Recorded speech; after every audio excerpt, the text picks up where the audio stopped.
আল্লাহ রাব্বুল আলামিন সর্বপ্রথম এই ঘর বানালেন। ঘরকে পৃথিবীর শুরু থেকে এই পর্যন্ত আল্লাহ রাব্বুল আলামিন ক্রমে আল্লাহ রাব্বুল আলামিন সুন্দর করে এই পর্যন্ত নিয়ে আসছে। কথা বলেন ঠিক কিনা? আপনার শর্ত আছে, আপনি নামাজ পড়েন, আপনি রোজা রাখেন, আপনি যাকাত আদায় করেন, আর আল্লাহ রাব্বুল আলামিন জানায় দেন যার উপর নেশাব পরিমাণ মালের মালিক আছে, যে নেশাব পরিমাণ মালের মালিক হলো, তার উপরে জীবনে একবার হলো হজ ফরজ। কথা বলেন ঠিক? এরকম আমাদের উপরে অহরহ হজ ফরজ হয়ে আছে, কিন্তু আমরা হজ করি না। কথা বলেন ঠিক কিনা? আল্লাহ রাব্বুল আলামিন বলেন, যে ব্যক্তির উপর হজ ফরজ হলো, আল্লাহর নবী সাল্লাল্লাহু আলাইহি ওয়াসাল্লাম জানায় দেন, যার উপর হজ ফরজ হলো সে যদি হজ না করে মৃত্যুবরণ করে, আল্লাহ তাআলা বলে যে তার ঈমানি হালতে মরণ হয় না।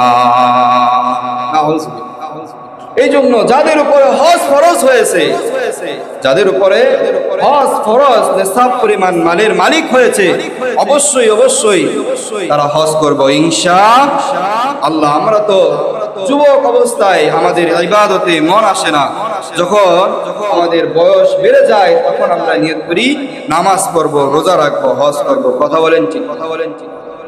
হজ এমন একটা ইবাদত, আপনি বিদ্যা অবস্থায় গেলে হজে যায় মজা পাইবেন না। কথা বলেন ঠিক কিনা? আপনার যেতে হবে যুবক অবস্থায়। আপনি সাই মারওয়াতে যখন দৌড়াদৌড়ি করবেন, আপনার যুবক অবস্থায় যদি দৌড়াদৌড়ি করেন আর বৃদ্ধ অবস্থায় এক দৌড় হবে।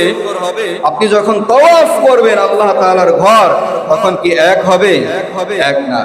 এই জন্য মুহতারাম হাজিরিন, যাদের উপর হজ ফরজ হয়েছে, আল্লাহ রাব্বুল আলামিন বলে তোমরা হজ তোমাদের উপর ফরজ হয়েছে, তোমরা হজ আদায় করে নাও। আর যাদের উপরে হজ ফরজ হয় নাই, তোমরা নিয়ত করো ফাঁকি দিলে। আল্লাহ রাব্বুল আলামিন বলেন যে ইন্নামাল আমালু বিন্নিয়াত, সমস্ত কাজ নিয়তের উপর নির্ভরশীল। তুমি যদি নিয়ত করো আমি হজ করব, আল্লাহ কিভাবে হজ করব জানি না, তুমি আল্লাহ, তুমি গফফার, গফুর, সাত্তার, এইভাবে আল্লাহ তাআলার গুণবাচক করে নাম বলে ডাকতেন। আল্লাহ রাব্বুল আলামিন বলেন যে আমি আল্লাহ রাব্বুল আলামিন এমন অসংখ্য বান্দা আছে রিকশা চালায়, মুসিগিরি করে, কিন্তু আমি আল্লাহ তাআলা আমার ঘর তওয়াফ করায় নিয়ে গেছি। আল্লাহু আকবার। কিন্তু এমন আছে হাজার লক্ষ টাকা কামাই করে, কিন্তু এখনো পর্যন্ত কাবার গৃহে যাইতে পারে নাই। তার জন্য হতভাগা দুর্ভাগ্য যে এখনো পর্যন্ত হজে যাইতে পারে নাই। এই জন্য মুহতারাম হাজিরিন, যাদের উপরে হজ ফরজ হয়েছে অবশ্যই ইনশাআল্লাহ আমরা হজ করব। আর যাদের সামর্থ্য নাই, আমরা সকলেই আল্লাহ রাব্বুল আলামিনের কাছে দোয়া করব। দোয়া করতে পারবো না ইনশাআল্লাহ? দোয়া করলে আল্লাহ রাব্বুল আলামিন বলেন যে ব্যক্তি যদি দোয়া করে, তার দোয়াটা যদি খালিস দোয়া হয়, আল্লাহ রাব্বুল আলামিন অবশ্যই আপনার টাকা থাক না থাক, আপনার টাকা না থাক, আল্লাহ রাব্বুল আলামিন আপনাকে হজ করায় নিয়ে আসবে। সুবহানাল্লাহ। কিভাবে করায় নিয়ে আসবে এটা আল্লাহ তাআলাই ভালো জানেন। কথা বলেন। এরকম একটা ঘটনা হযরত ইদ্রিস কান্দুলবী রাহমাতুল্লাহি আলাইহি বলেন যে আমি একবার হজ করতে গেলাম। হযরত ইদ্রিস কান্দুলবী রাহমাতুল্লাহি আলাইহি তার কিতাবের ভিতরে বলেন, একবার আমি হজ করতে গেলাম। হজ করতে যায় দেখি আমার দেশের, বাংলাদেশের আমার দেশের এক গোয়ালি যে গরুর দুধ দহন করে, গরুর গোবর পরিষ্কার করে, সে মক্কাতে আরবি হয়ে বসে আছে। আল্লাহু আকবার। আমি তাকে জিজ্ঞাসা করলাম, এ গোয়ালি, তুমি তো আমার দেশের গোয়ালি ছিলা, কিন্তু তুমি এখানে শায়েখ হয়ে বসে আছো, কি ব্যাপার? বলতেছে ওই শায়েখ সেজে যে বসে আছে গোয়ালি, ওই ব্যক্তি বলতেছে যে আমি শুধু একা আসছি তা না, আমার বিবি বাচ্চা, আমার মা বাবা সহ আমরা এখন আরবি, আমরা আরবে বসবাস করি, আমরা আর ওই দেশে ফিরে যাই না। বলতেছে কিভাবে?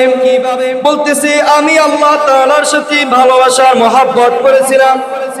আমার টাকা ছিল না, কিন্তু আমার সংকল্প ছিল, ইচ্ছা ছিল হজ করার। আমার নিয়ত ছিল হজ করার। আমি আল্লাহ তাআলার কাছে প্রতিদিন নামাজের পর দোয়া করতাম, আর রব্বুল আলামিন আমার তো সামর্থ্য নাই, আর রব্বুল আলামিন আমার তো টাকা নাই, আর রব্বুল আলামিন তুমি তো রহমান, তুমি তো রহিম, এই নামের উসিলা করিয়া আল্লাহ তুমি আমাকে হজ করায়। এইভাবে আমি প্রতিদিন দোয়া করতাম। দোয়া করতে করতে এক সময় দেখলাম একটা কাফেলা হজে যাইতেছে। ওই সময় আমার সংকল্প আরো দৃঢ় হলো। আমি কান্না করতে করতে ওই হজ যাত্রার কাছে চলে গেলাম।